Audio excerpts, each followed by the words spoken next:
अज्ञात ट्रेन का सफर।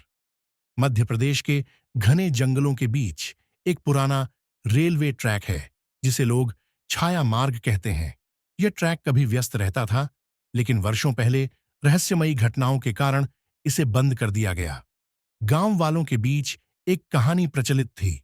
रात के अंधेरे में एक ट्रेन अब भी उस ट्रैक पर चलती है, परंतु जो भी उसमें चढ़ता है वह फिर कभी लौटकर नहीं आता। चित्रामल नामक एक छोटे से गांव में एक युवा पत्रकार राघव ने इन कहानियों की सच्चाई जानने की ठानी। गांव वालों ने उसे रात में ट्रैक के पास जाने से मना किया, लेकिन उसकी जिज्ञासा डर से कहीं बड़ी थी। उस रात आधी रात के करीब राघव अपने कैमरे और टॉर्च के साथ पुराने सुनसान स्टेशन पर पहुंचा। स्टेशन पर सन्नाटा था। जर्जर प्लेटफॉर्म पर हवा से पुराने साइन बोर्ड हिल रहे थे। चारों ओर धुंध और अजीब सी ठंड थी। जैसे ही घड़ी ने 12:15 पर दूर से एक धीमा गड़गड़ाहट सुनाई दी, राघव का दिल तेजी से धड़कने लगा। धुंध के बीच से एक ट्रेन उभरी। उसका पुराना काला ढांचा अजीब सा चमक रहा था। डिब्बों की खिड़कियां धूल से ढकी हुई थीं, लेकिन अंदर से पीली पीली रोशनी झिलमिला रही थी। ट्रेन धीरे धीरे रुकी और उसके दरवाजे एक डरावनी आवाज के साथ खुल गए। डर और जिज्ञासा के बीच राघव ट्रेन में चढ़ गया। अंदर का दृश्य रहस्यमय था। छत से झूमर लटके हुए थे, जिनसे हल्की पीली रोशनी फूट रही थी। यात्री पुराने जमाने के कपड़े पहने हुए थे। उनकी आंखें भावशून्य थीं। कोई भी उसकी ओर नहीं देख रहा था। राघव ने एक सीट पर बैठकर सामने बैठे एक महिला से बात करने की कोशिश की, लेकिन उसने कोई प्रतिक्रिया नहीं दी।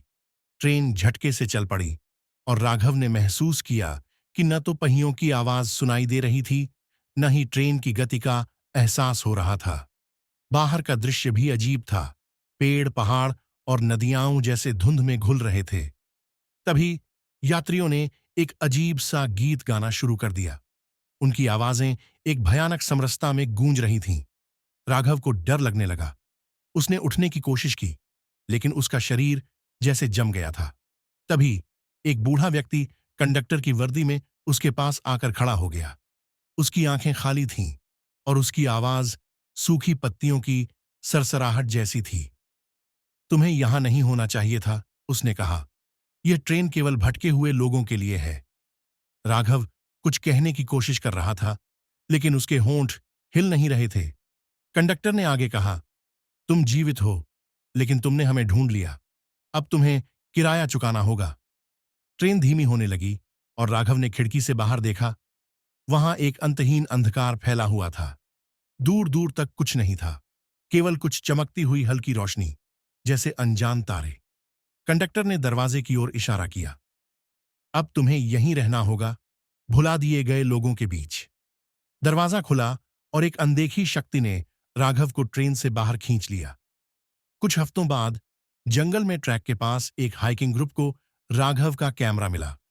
उसमें खींची गई तस्वीरें ट्रेन के अंदर के दृश्य, यात्रियों और कंडक्टर को दिखा रही थीं। लेकिन आखिरी तस्वीर ने सबके रोंगटे खड़े कर दिए।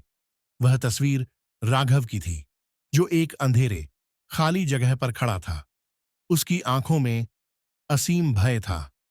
राघव कभी वापस नहीं आया, लेकिन छाया मार्ग पर वह ट्रेन अब भी चलती है, अपने अगले शिकार का इंतजार करती हुई।